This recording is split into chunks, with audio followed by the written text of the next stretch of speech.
Hey, I'm Kelly. If you love cars as much as I do, you're in the right place. From drifting car days to uncovering the world's most iconic rides. Gear up and subscribe to Drive with Kelly for nonstop car fun. Well, it seems like Ram has been incredibly busy lately, because now we have yet another brand new teaser on our hands. And this time around, it looks like they are hinting that a new red truck is about to make an appearance. And we also know now that we are going to be seeing something new revealed on the 20th, which honestly, I think is pretty exciting. But here's the thing. What if I told you that I think I already know exactly what this truck is before Ram officially pulls the curtain back? Because I genuinely believe we are about to witness yet another legendary nameplate making a full triumphant return. So let's talk about what I think is the incoming Ram 1500 Daytona. All right, let's get right into this because I have been saying this for weeks now and everything keeps pointing in the same direction. Over the past couple of months, I have been telling you that multiple street trucks are on the way from Ram. I have been saying it consistently. And now it is starting to look like all of that is coming together.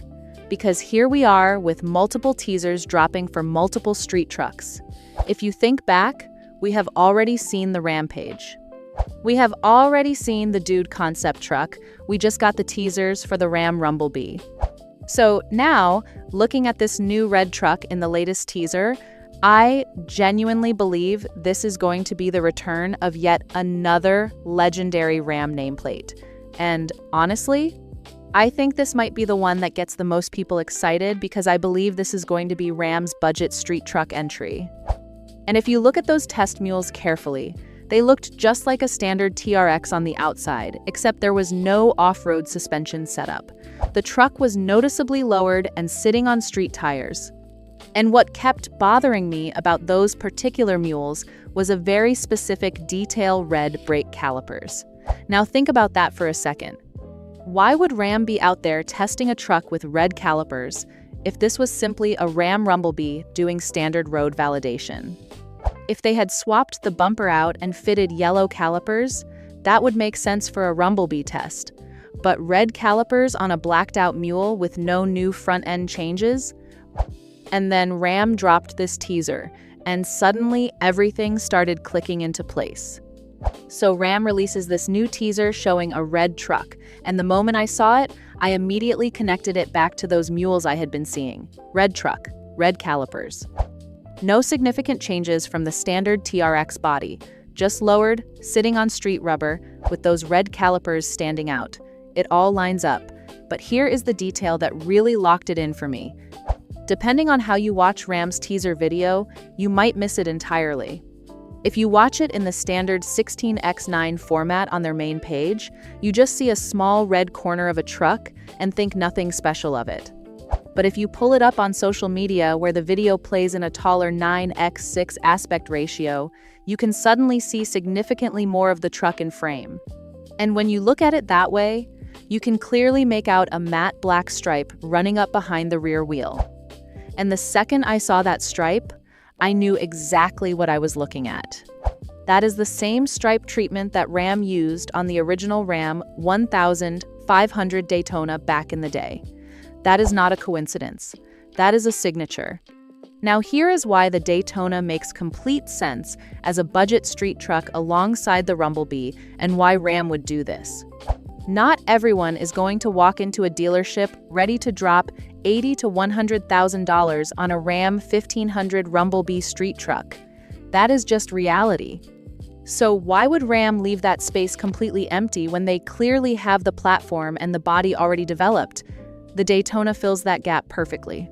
My thinking right now is that the Daytona is going to slot in somewhere in that $60,000 to $80,000 range, making it the more accessible entry point into the Ram street truck family, while the Rumblebee sits at the top with the full Hellcat power setup.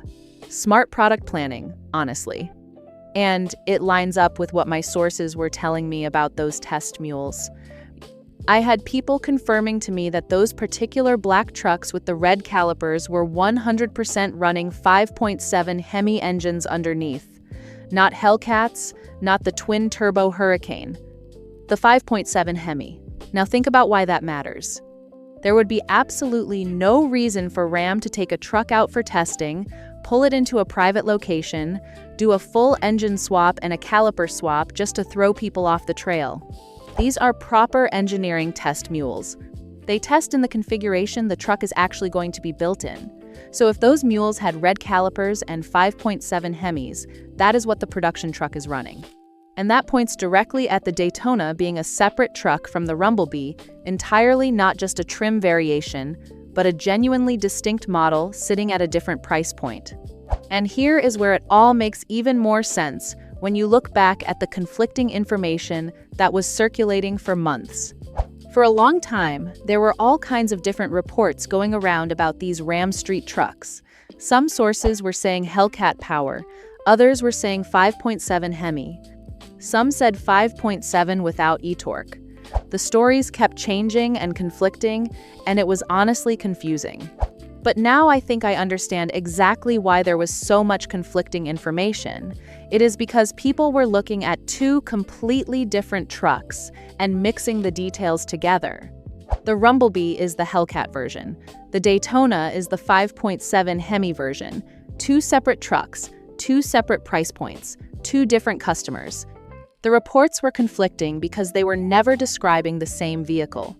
And honestly, from Ram's perspective, this is a very smart move.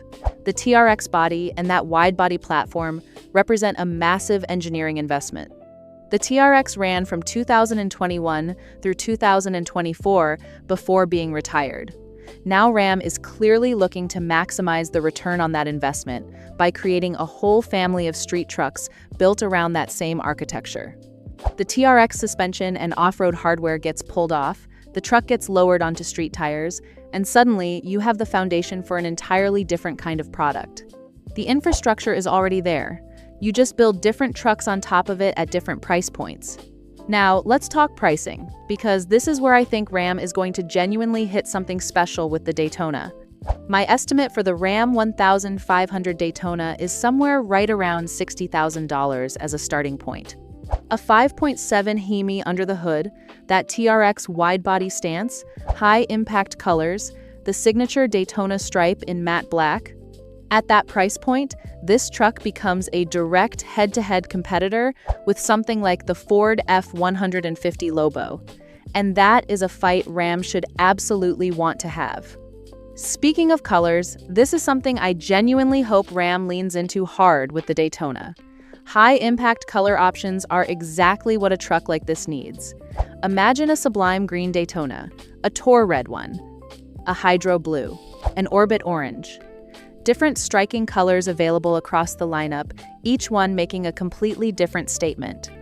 That kind of color strategy would make the Daytona feel special and collectible without needing to be priced out of reach.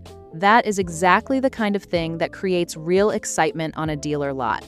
And then at the top of the lineup, you have the Ram 1500 Rumblebee. My thinking puts that truck somewhere between $80,000 and $90,000 as a starting figure, which honestly makes a lot of sense when you consider that the Durango Hellcat was sitting around $80,000. If the Rumblebee ends up being a limited production run and comes fully loaded from the factory, it could realistically push right up against that $90,000 to $100,000 range. It is a tough number, but for the right buyer with the right budget, a wide-body Hellcat-powered Ram street truck at that price point is going to be a very compelling proposition. Here is the bottom line on all of this and why I think Ram is genuinely about to do something special. The thing I have always loved about the TRX concept was the wide-body stance, that aggressive, planted, wide-as-a-house presence that made it look like nothing else on the road. But the top speed cap at 118 miles per hour always felt like a missed opportunity for a truck with that much power and presence. What I am hoping the Rumblebee delivers is something more in line with a genuine performance machine, something that could realistically push past 160 miles per hour and give the old SRT 10 a real run for its money. And the Daytona sitting underneath it as the accessible, affordable, high-impact street truck that brings the wide-body experience to a broader audience. Ram is going to reveal all of this on the 20th, based on what the promo video indicated, and I genuinely cannot wait to see everything come together, the final specs, the pricing, the production details, all of it. As soon as that information is confirmed, I will be bringing it straight to you. But right now, I want to hear your thoughts. Does that matte black stripe behind the rear wheel on the red teaser truck scream Daytona to you? Or am I reading too much into it? Drop your take in the comments because, honestly, I think this could turn into a much bigger deal than people expect. And if this breakdown got you excited, hit that like button and subscribe to Drive with Kelly so you're first in line when the official details finally drop. If you think the truck world is getting predictable right now, check out the video popping up on the upper left of your screen. Ford's CEO just revealed what could be coming next, and honestly, nobody saw it coming.